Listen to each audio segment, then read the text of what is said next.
Hello everyone, welcome to the lecture series wherein on every Monday, Wednesday and Friday we are covering important questions that are relevant for your CUET 2026 or the 2027 attempt. I am promising you, if you're following this religiously, no question goes out in your examination. Also, if you started watching this, make sure that you are watching the backlog videos. Probably 12 to 13 videos are kept on the playlist. If you're watching that, couple up with the next upcoming videos, we'll do probably around 30 odd videos. If you are covering all of these, I guess no question would go out in your examination if we talk about paper 3, the GK portion, right? Also, a very important announcement that if you're looking for a full-fledged course to prepare for the CUET 26 or the 27 attempt, you can avail the Level Up courses. You can either go and install the app on the Play Store, and if you are installing it on the App Store, the organization code would be IRAVO, right? And if you find any such difficulty, you can give us a call on the number given in the description or somewhere in the comment box, right? And this would include your paper 1 preparation, your paper 2 domain preparation, and your paper 3 preparation that shall comprise of quants, reasoning, GK and current affairs, right? Without wasting any time, let us now jump on to the first question. The first question says, Indus Plain region in India comprise the plain of Punjab, Western Rajasthan and which part of North? Which part of? So chalo, let us talk about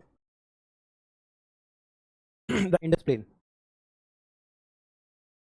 Supposing this is your India, right? So यहाँ पे there is this country called as Tibet. This is your Tibet, this is your India, and this is your Pakistan. Here you have the Arabian Sea, and here you have the Bay of Bengal. देखो होता क्या है यहाँ पे ना Tibet में this very popular place called as Mansarovar Plateau. अच्छा, currently Tibet is under the control of China. Tibet is under the control of China since 1959. तो ये मानसरोवर प्लेटू के आसपास से there is this river that flows, and this river flows from Tibet, the Jammu and Kashmir region of India, and then it drains into the Punjab region. The reason why Punjab is called as Punjab is because Ab means water and Panj means 5. So land where 5 water bodies are meeting, land where 5 water bodies are meeting. तो ये Indus का trajectory. एक चीज आपने सुना होगा, left bank tributary and right bank tributary. So this is your right bank tributary and this is your left bank tributary. तो किसी भी रिवर का जो कैचमेंट एरिया होता है,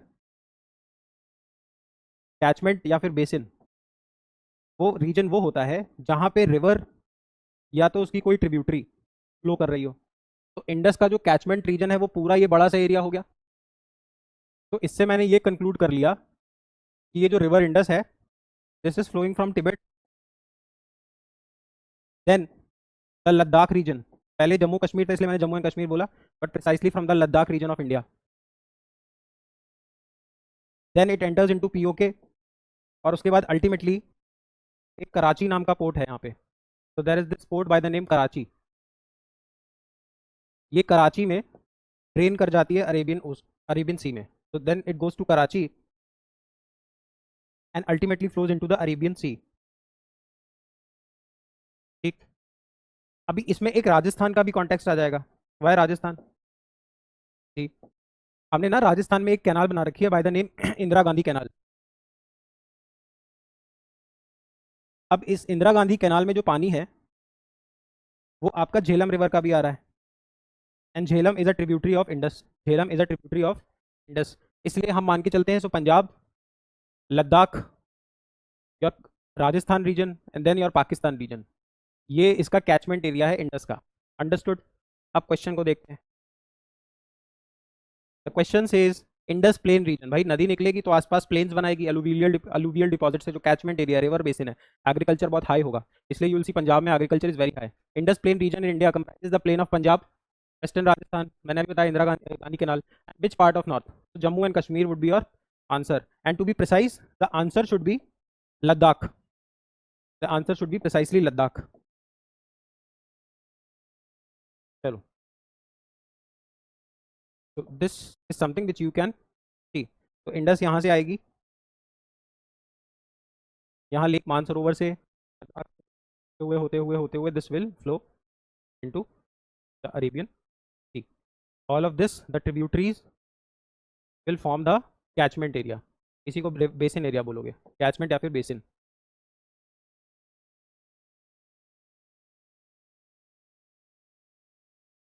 चलो, what is the Lok Sabha constituency? What is the number of Lok Sabha constituencies in Meghalaya? So let us see this. Meghalaya में एक जगह है चेरापूंजी। इंडिया में जो रेनफॉल है ना, वो हाईएस्ट यहाँ पे ही होती है। तो the rainfall level is more than 200 centimetres, right. Meghalaya का capital is Shillong. Shillong is also called as the Scotland of the east.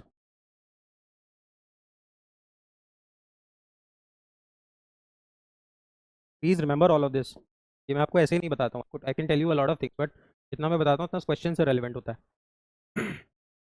Now the second thing is Lok Sabha. अभी in India the parliament comprises of the Lok Sabha, Rajya Sabha and the president of India. This is mentioned under article. हम specifically Lok Sabha की बात करते हैं, Lok Sabha is called as the lower house. It is also called as House of Commons. House of Commons in Britain, it is called as House of Commons in Britain, क्योंकि हमारा parliamentary system है ना government का। We have a parliamentary form of government, that is why we have a parliament. This parliamentary form of government has been taken from Britain. Since in Britain there is House of Commons and House of Lords, इसी तरीके से India में भी have Lok Sabha and the Rajya Sabha. चलो, the Lok Sabha has all the elected MPs. तो लोकसभा में जितने MPs हैं वो इलेक्टेड हैं। राज्यसभा में you have both elected plus nominated MPs. In lower house, that is the Lok Sabha, you have only elected MPs. The total number of Lok Sabha seats currently are 543। Maximum we can have is 550, but currently we have 543, right. चलो, इतना information बहुत होगा। सबसे ज़्यादा MPs आते हैं हम Uttar Pradesh, from Uttar Pradesh. और करेंटली मेघालय का पूछा है। वैसे क्वेश्चन में आप सारे नहीं याद रखते, आप सबसे ज़्यादा याद रखो। सबसे ज़्यादा मैक्सिमम एमपीज कहाँ से आते हैं? यूपी से। मैक्सिमम एससी एसटी एमपीज कहाँ से आते हैं? फ्रॉम मध्य प्रदेश। टू, ये आप सिर्फ लर्न करके जा सकते हो। अगर एग्जाम में कोई रैंडम पूछता है तो इसके लिए परेशान होने की जरूरत नहीं है, क्वेश्चन छोड़ देना। मेघालय बता दिया है, अगर आ जाए तो याद कर लेना। बाकी दिल्ली का याद रखो, दिल्ली हैज 7 एमपीज। चलो, where is the headquarter of zoological survey of India located? चलो देखो, हमारे कॉन्स्टिट्यूशन का आर्टिकल 48 बोलता है, article 48, which is a DPSP. I hope you know what a DPSP is. If you don't, you should watch the previous videos.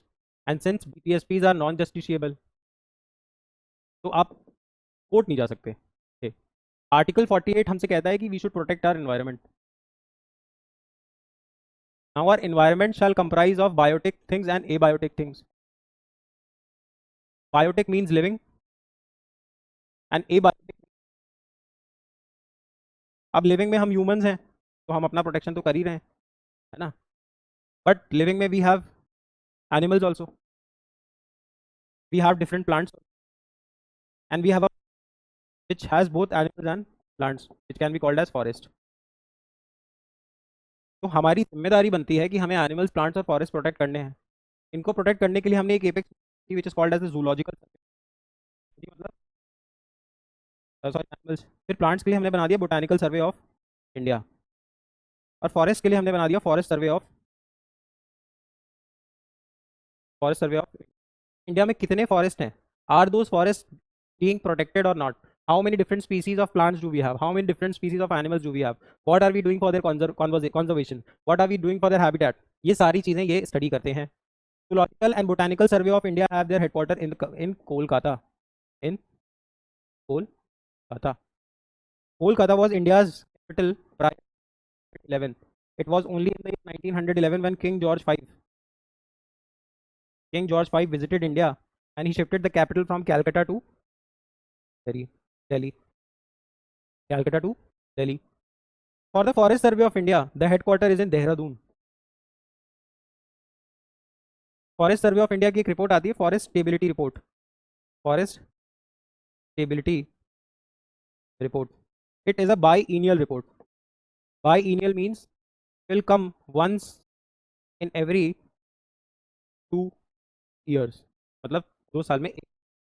Now, where is the headquarter of Zoological Survey of India located? So, the headquarter of both Zoological and Botanical Survey of India is located in Kolkata. Are you understanding? हम हर एक question में बहुत कुछ सीखने की कोशिश कर रहे हैं, वो सब आपके लिए इंपॉर्टेंट हो जाता है. तो आप इसको नंबर ऑफ क्वेश्चन से इवैल्यूएट मत करो कि मैं ये सीरीज वॉच कर रहा हूँ तो I would be solving around 500 odd MCQs. No, you would be solving around 2000 MCQs, क्योंकि इसके साथ में मैं जो आपको इन्फॉर्मेशन देता हूँ is very relevant for your examination. इसमें जूलॉजिकल पूछा आपसे, बोटानिकल पूछ लेगा, फॉरेस्ट सर्वे ऑफ इंडिया पूछ लेगा, राइट? तो make sure that you are making down your own notes also, and in case you need these PPTs you can go and install our app. It's available on both App Store and Play Store. Play Store पे आपको link मिल जाएगा. App Store पे if you go and search My Institute, there would be a red color icon that would be coming there. ठीक है, उसको install करिए. उसके बाद आपसे ऑर्गेनाइजेशन कोड पूछेगा, आप ऑर्गेनाइजेशन कोड डालोगे ERAVU, ERAVU. वहाँ पे you can go and download those PPTs also, right? And in case you want to study every subject in the way I am teaching you, please go and enroll for our courses. The number might be given somewhere in the description, or you can just go and visit the app. वहाँ से you can avail the course, right? Moving on to the next one.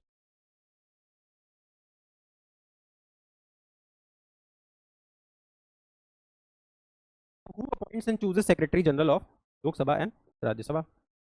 मेरी अभी आपसे बात हुई थी कि India में we have parliamentary form of government. India we have parliamentary form of government mentioned in Article 79. Shall have Lok Sabha, Rajya Sabha and the President of India. थोड़ा राज्यसभा के बारे में बात करते हैं. Rajya Sabha is called as the upper house. It is also called as the house of lords. The tenure of a Rajya Sabha MP is 6 years. Rajya Sabha is a permanent house, मतलब कभी dissolve नहीं होता है, क्योंकि हर 2 साल पे every 2 years 1/3 MP retired, 1/3 MP retire.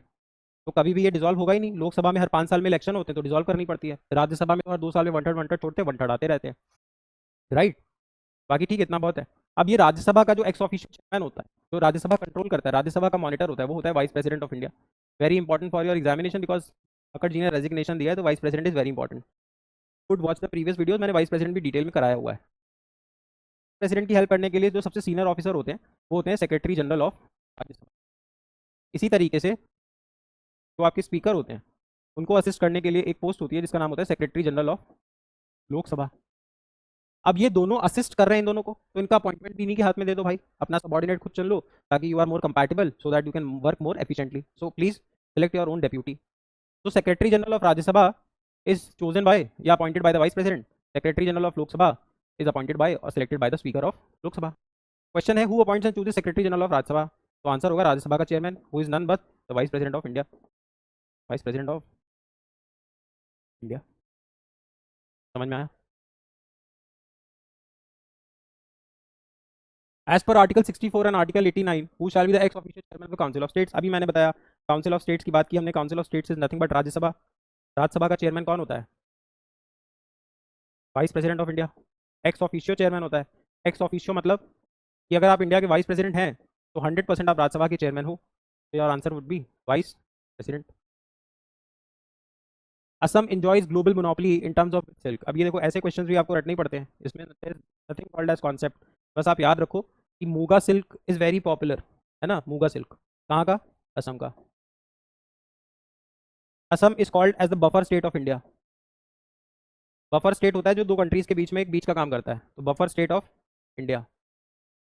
Assam is famous for its rhinoceros. The capital of Assam is Dispur, right? And the chief minister of Assam is Himanta Biswa Sarma. समझ में आया? ठीक. So that is it. According to RBI, non banking financial companies are registered under which of the following acts. अब यहाँ पे जब आप इसका फुल फॉर्म देखोगे एनबीएफसी का, तो एनबीएफसी का फुल फॉर्म क्या होता है? Non banking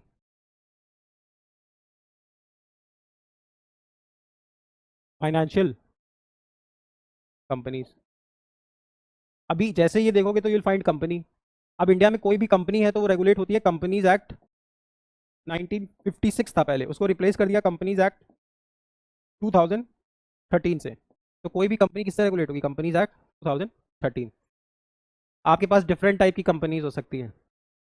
if there is a single owner, it will be called as proprietorship. If in case we have, let's say, 2 to 50 owners, one owner, 2 to 50 owners, then it will be called as a private limited. It will be called as a private limited company. And in case we have more than 50 owners, it will be called as a limited company. It will be called as a limited company. Chalo. Who was the founder and first emperor of Mughal dynasty in Indian subcontinent? तो देखो India में Mughals कब आए? India में Mughals आए इन the year 1526। Babur आया था, and Babur in the year 1556 के 1526 केम टू इंडिया। और बाबर की उस टाइम पे लड़ाई होगी एग्जिस्टिंग जो भी डायनेस्टी होगी, तो उस समय एग्जिस्टिंग डायनेस्टी थी आपकी दिल्ली सल्तनत। और दिल्ली सल्तनत में रूल कर रहा था कौन? इब्राहिम लोधी। इब्राहिम लोधी। अब इब्राहिम लोधी और बाबर दोनों के बीच में जंग होगी 1526 में। और ये जंग होगी कहीं नहीं, और कहाँ पे होगी जंग? पानीपत में। पानीपत कहाँ है? प्रेजेंट डे हरियाणा में। तो India was like this, right? Babur came from central Asia, he came from here, Lodhis were ruling in Delhi, here you would find Panipat, so they fought at Panipat. और इस वॉर में eventually Babur won. Babur won. So Babur was the first one to implement or to start the Mughal rule in India. इसके बाद second देखो, ये हो गया first battle of Panipat. तो ये first battle of Panipat,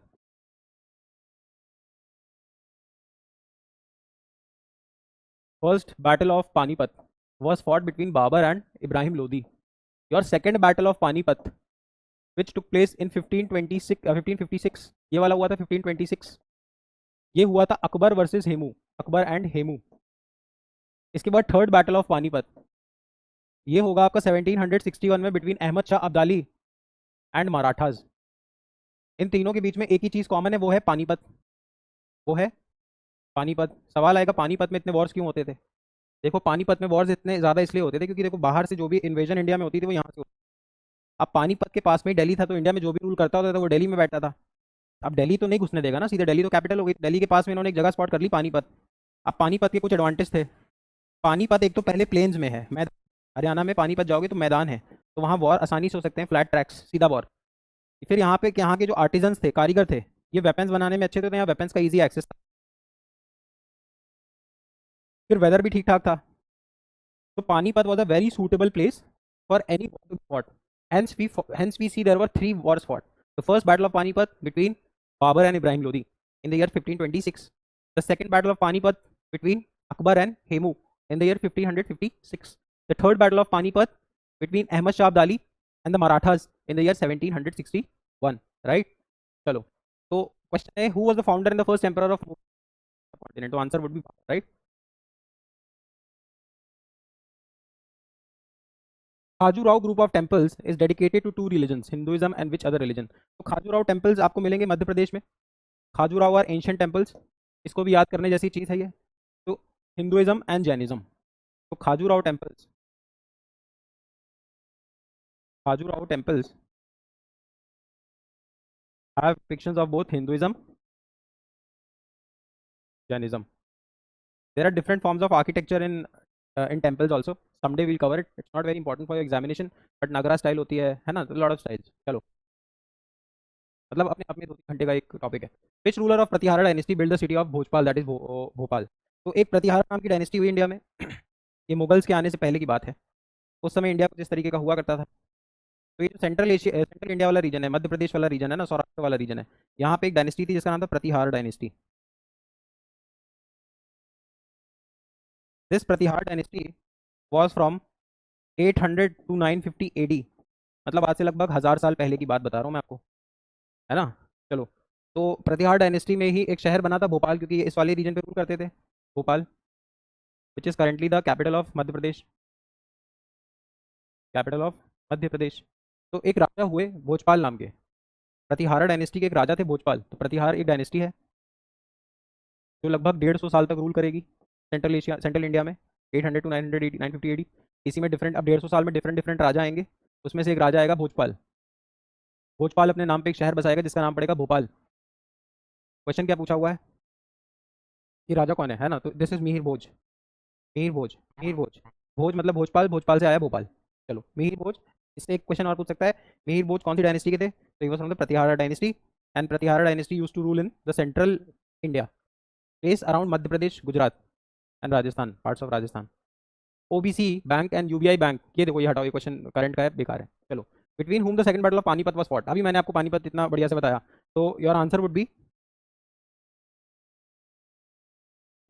Hemu and Akbar. Hemu versus Akbar, 1556। Which of the following day is celebrated as the Nelson Mandela international day? तो Nelson Mandela के बारे में आपने सुना होगा। Nelson Mandela was someone who fought against the apartheid regime. तो ये जो आपका अफ्रीका वाला रीजन है, यहाँ पे कंट्री है साउथ अफ्रीका। साउथ अफ्रीका पे ब्रिटिश रूल था, है ना? And there was a lot of discrimination between whites and blacks. तो Nelson Mandela fought for the rights of blacks. Nelson Mandela को पीस प्राइज ही मिल चुका है, Nobel peace prize. He was the first president of South Africa. He is also called as the father of South Africa. अच्छा, South Africa is also famous because it has Capitals. ये बहुत पूछता है। Three Capitals कौन से हैं, ये आप खुद से पढ़िएगा, ये मुझे कमेंट सेक्शन में बताइएगा, मैंने आपको बताया हुआ है प्रीवियस वीडियोस में। तो 28th, no sorry, 18th, I guess it's 28th, let me check.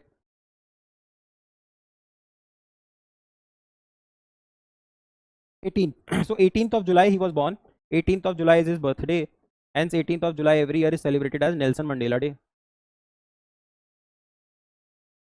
देखो, रटने वाली चीज़ें हैं, बहुत ज़्यादा इसमें परेशान होने की जरूरत नहीं है। अगर ये क्वेश्चन मैं आपको करा रहा हूँ तो कहीं आया होगा, वापस आ जाएगा, आपका काम हो जाएगा, है ना? इसमें आप रट तो सकते नहीं हो, फिर कितने कितने डेज याद रखोगे? मार्टिन लूथर किंग डे याद रखो, कितने याद? पॉसिबल नहीं है। और जो इंपॉर्टेंट डेज हैं, will try to cover up it in single video, वहाँ से पढ़ लीजिएगा, आना होगा तो फंस जाएगा, नहीं फंसेगा तो किसी से नहीं फंस, उससे आपकी मेरिट नहीं डिसाइड हो रही। चलो, तो यहाँ पे एक कंट्री है जिसका नाम है म्यांमार। म्यांमार का पुराना नाम है रंगून। म्यांमार का पुराना नाम है Rangoon. Myanmar was initially a part of India only, but through the government of India act 1935 Myanmar को इंडिया से सेपरेट कर दिया गया था।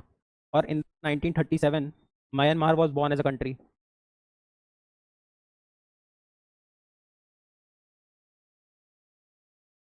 म्यांमार में अभी करंटली किसका रूल है? जनता गवर्नमेंट का, जिससे इंडिया की अच्छी बिल्कुल नहीं बनती। ठीक। Now Myanmar shares border with 4 states of India, which are Arunachal Pradesh, Nagaland, Manipur and Mizoram,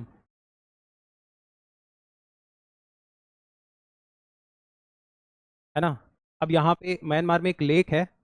lake क्या होता है? लेक ऐसी वाटर बॉडी जो चारों तरफ से लैंड से घिरी हो। यहाँ पे लैंड है और यहाँ वाटर है, इसको बोलते हैं लेक। और अगर उल्टा हो जाए, ये लैंड है और ये वाटर है, ये वाटर है और ये लैंड है, तो इसको बोलते हैं आइलैंड, है ना? तो ये एक लेक है मिजोरम का, विच is the largest lake of Mizoram. Mizoram का लार्जेस्ट लेक इसको बोलते हैं। मिजोरम, देखो मिजोरम का क्या है ना, बाउंड्री बाउंड्री लगा हुआ है। मिजोरम का बाउंड्री लगा हुआ है म्यांमार के साथ। बट ये जो लेक है ये सिचुएटेड है म्यांमार में, पर मिजोरम में भी माना जाता है। ठीक। तो which of the following is the largest lake in Mizoram but situated in Myanmar as per the common thing? आम जनता ये मानती है कि वो म्यांमार में है, और वो है कहाँ? मिजोरम में। रीदिल, उस लेक का नाम है रीदिल। याद रखो, बहुत बार पूछता है एग्जाम में, कई दफ़े पूछा है, multiple times it has been asked. Which of the following is a great river which rises near Mansarovar in Tibet, flows through India, thereafter through Pakistan and falls in Arabian Sea near Karachi? अगर आपने lecture बहुत ध्यान से सुना है तो सबसे पहला क्वेश्चन यही था, आंसर है Indus. World health organization is headquartered in, अब देखो, दुनिया भर की हेल्थ को रेगुलेट करने के लिए, इक्विटेबल हेल्थ लाने के लिए, जस्टिसेबल हेल्थ लाने के लिए, accessible, affordable, available, qualitative health लाने के लिए हमने दुनिया में एक बॉडी बनाई which is called as the world health organization. It is headquartered in Geneva. Geneva is in Switzerland, right? ये WHO हमने बनाया 7 अप्रैल 1948 को, इसीलिए 7 April every year is celebrated as world health day. World health day. It is a specialized agency of UN।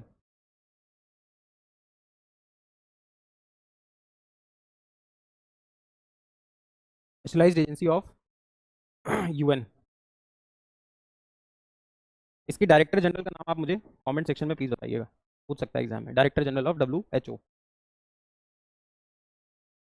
Which body part is Alzheimer disease typically associated with Alzheimer? वो बीमारी होती है जिसमें आप भूलने लगते हैं, तो यूजुअली ओल्ड एज पीपल को होती है, स्टार्ट, है ना, मतलब भूलना शुरू करते हैं। It is associated with brain, क्योंकि भूलना शुरू कर जाते हो, दिमाग से affected होगा। Which organisation give status of heritage sites? अभी देखो, अगर आप द हिंदू न्यूज़पेपर रेगुलरली मेरा फॉलो कर रहे होगे, तो मैंने आपको 3-4 दिन पहले न्यूज़ बताई थी कि जो मराठा लैंडस्केप है, जो मराठा फोर्ट्स हैं, Maratha landscapes, which were popular why, because यहाँ से ये लोग गुरिल्ला वॉरफेयर करते थे, है ना। तो कुछ इंडिया में ऐसे लैंडस्केप्स हैं जो मराठा लैंडस्केप्स कहलाए जाते हैं। इसको हमने 44th, ये आ गए हैं 40, this has become the 44th site of India to be added in the world heritage site list. मतलब वर्ल्ड हेरिटेज साइट लिस्ट ऐसी कोई लिस्ट है जिसमें दुनिया के जो कल्चरली इंपॉर्टेंट मॉन्यूमेंट्स हैं उनको लिखा जाता है, रखा जाता है। इंडिया से उसमें 44 जा चुके हैं। तो ये लिस्ट बनाता कौन है? यूनेस्को, है ना, कौन बनाता है? यूनेस्को। जो करेंटली ऐड हुआ है वो है 44th, which is the Maratha landscapes. Remember the current one and total, and it is given by UNESCO. National youth day is the birthday of which famous personality? तो देखिए, मैंने आपको ये बहुत अच्छे से कवर करा रखा है। स्वामी विवेकानंद जी, कल आई थी सिस्टर निवेदिता, और इनके टीचर का नाम था रामकृष्ण परमहंस, राम कृष्ण परमहंस जी। इनकी एक अलाई थी जिनका नाम था सिस्टर निवेदिता जी, है ना। अब इनकी बर्थडे होती है 12 जनवरी को। Why is he famous? देखिए, 1893 में एक शिकागो रिलीजियस कॉन्फ्रेंस हुई, शिकागो यूएस में है, शिकागो रिलीजियस कॉन्फ्रेंस। अब इस कॉन्फ्रेंस में दुनिया भर के रिलीजन के रिप्रेजेंटेटिव्स पहुंचे थे, and Swami Vivekananda ji was representing India on behalf of Hinduism. So he is also considered as a very cult personality. A lot of people derive their inspiration from Swami Vivekanand ji. That is why every year 12th January is celebrated as the National Youth Day. National Youth. Atal Bihari Vajpayee ji का birthday होता है 25 दिसंबर, तो इसीलिए हम 25 दिसंबर को बनाते हैं good governance day. Good governance day. चलो, अच्छा, आदि शंकराचार्य जी 8th सेंचुरी के बहुत बड़े हिंदू हिंदू रिलीजन के बहुत बड़े प्रोपाउंडर रहे। And APJ Abdul Kalam, everyone knows, is also called as the missile man of India. Also he is called as the people's president. People's president, समझ में आ रहा है? देखिए, मैं कैमरा पे कम करता हूँ, इसका मतलब ये नहीं कि मैं आप पे ध्यान नहीं दे रहा हूँ, मेरा ध्यान यहाँ पे होता है। कोशिश करो कंटेंट ज़्यादा से ज़्यादा लेने की। मैं चाहूँ तो तुमसे बहुत सारी बातें भी कर सकता हूँ, पर कोई मतलब नहीं है ना। तुम कंटेंट लेने की कोशिश करो, क्या करोगे मुझको जान के? बस तुम कंटेंट लेने की कोशिश करो। चलो, dash is the only active volcano in India. तो एक्टिव वोल्केनो उसको बोलते हैं जहाँ कभी कभी आज भी आप देखोगे वोल्केनिक इरप्शन होते रहते हैं। तो आप अगर इफ यू सी इंडिया, तो यहाँ पे you have this Andaman and Nicobar. Andaman and Nicobar में एक आइलैंड है जिस is called as the barren island. Basically Nicobar island में है ये, and it is the only active volcano in the world, in India, active volcano of India, only active volcano of India. तो यहाँ पे इरप्शन आज भी होते रहते हैं। अच्छा, वोल्केनिक इरप्शन से याद आया, पढ़िएगा please pacific ring of fire के बारे में। मैं usually, if you are following the current affairs, मैंने कहीं ना कहीं कराया होगा पैसिफिक रिंग ऑफ फायर। एक मेरी रिक्वेस्ट और है, if you started watching this video, please कोशिश करिए द हिंदू भी किया करो, क्योंकि मैं देखो ज़्यादा ध्यान नहीं दे पाता हूँ इस चीज़ पे कि मैंने कहाँ पे क्या बताया। बट अगर आप मेरे मल्टीपल सेशंस अटेंड करोगे दिन भर में, तो you will gain a lot.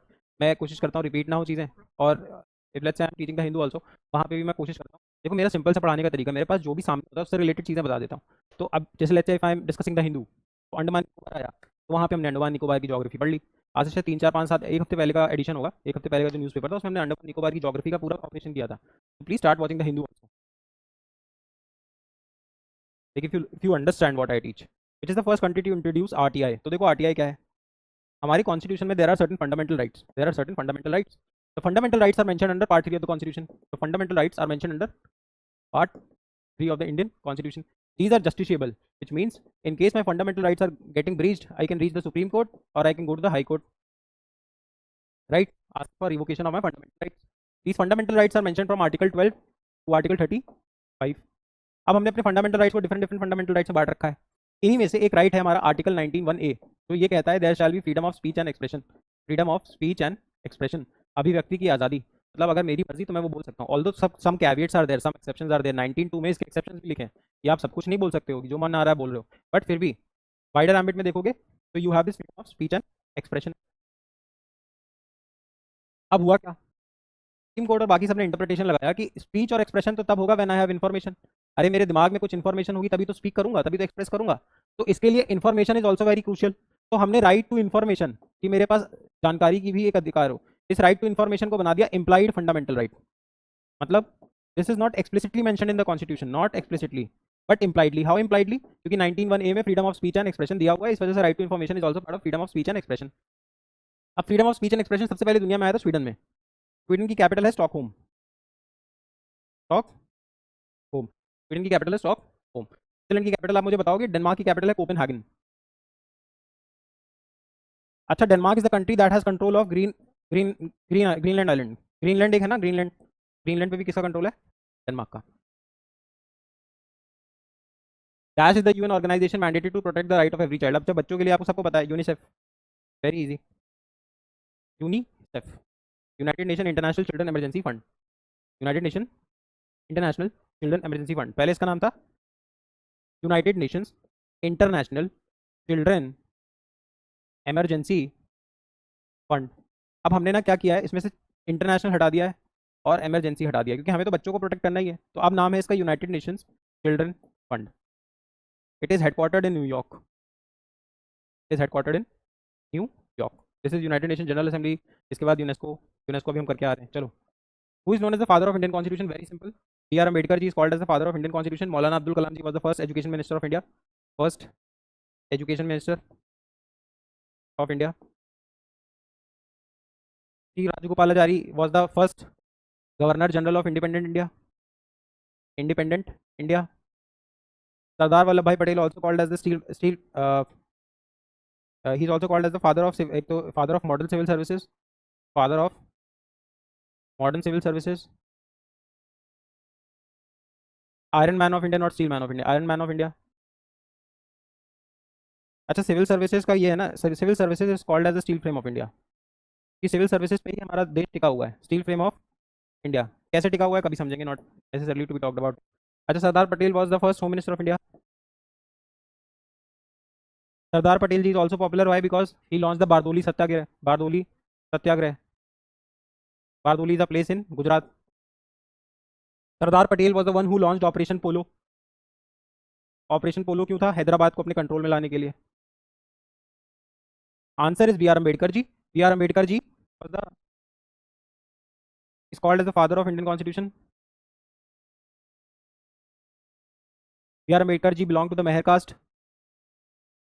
B.R. Ambedkar ji is also famous why? Because he had a lot of degrees, but he signed the Pune Pact with Gandhi ji. Pune Pact with Gandhi ji. Chalo, that is it. Who is known as the father of Indian Constitution? B.R. Ambedkar ji. B.R. Ambedkar ji was also the chairman of the drafting committee. जिसने हमारा constitution बनाया था ना, drafting committee ने, chairman of drafting committee. It had 7 members and B R Ambedkar ji was the head. चलो, that is it. What is the name of the vaccine developed by Bharat Biotech? तो Bharat biotech ने Covaxin नाम की बनाई थी वैक्सीन, अगर आपको याद हो। कोवैक्सीन, भारत बायोटेक की ऑफिस कहाँ पे है? तो भारत बायोटेक का ऑफिस है हैदराबाद में। शील्ड किसने बनाई थी? Sputnik was made by Russia. इसका नाम स्पुतनिक इसलिए रख दिया था क्योंकि उन्होंने, Russia was the first country to send a person to space, तो शटल का नाम था स्पुतनिक। अब बदले में फिर अमेरिका ने भेजा मिशन अपोलो मून पे। दोनों के बीच में कोल्ड वॉर था। जो वॉर इसने, जब रशिया ने क्या हुआ, जब वैक्सीन सबसे पहले बनाई तो it put the name Sputnik so that people could know कि we are still more, far more superior than US and the rest of the world. हम पहली कंट्री बने, जैसे हमने स्पेस में सबसे पहले इंसान भेजा था, हम पहली कंट्री है जिसने वैक्सीन बना ली, इसने नाम रखा था स्पुतनिक, तो सिंबॉलिक नाम था। कोविशील्ड किसने बनाई है? Oxford plus AstraZeneca. ये दोनों बाहर की फॉर्म्स हैं। ऑक्सफोर्ड यूके में, AstraZeneca is also US UK based form. But इन्होंने बनाने का कॉन्ट्रैक्ट किया था सीरम इंस्टीट्यूट ऑफ इंडिया को। Serum institute of India. अभी सीरम इंस्टीट्यूट ऑफ इंडिया के हेड कौन है? आदर पूनावाला जी। आदर Poonawalla. And it is located in Pune, Pune Maharashtra. तो आंसर इज कोवैक्सीन। चलो, what is the full form of ISRO? So the full form of ISRO is International Space Research or Indian Space Research Organization, which is headquartered in Bangalore. So Indian Space Research Organization. What is the full form of NCW? NCW stands for National Commission of Women, which is a statutory body made in the year 1992. तो women को कोई complain वगैरह करनी होती है तो national commission of women में आप चिट्ठी लिखते हो NCW में। Headquartered in Delhi, established in 1992, is a statutory body क्योंकि कानून से बनी, ना कि कॉन्स्टिट्यूशन से। BCG vaccine is use for tuberculosis. ठीक। What is the term of Rajya Sabha member? ऊपर डिस्कस किया हुआ है, 6 years। Right to information was enacted in the year 2005।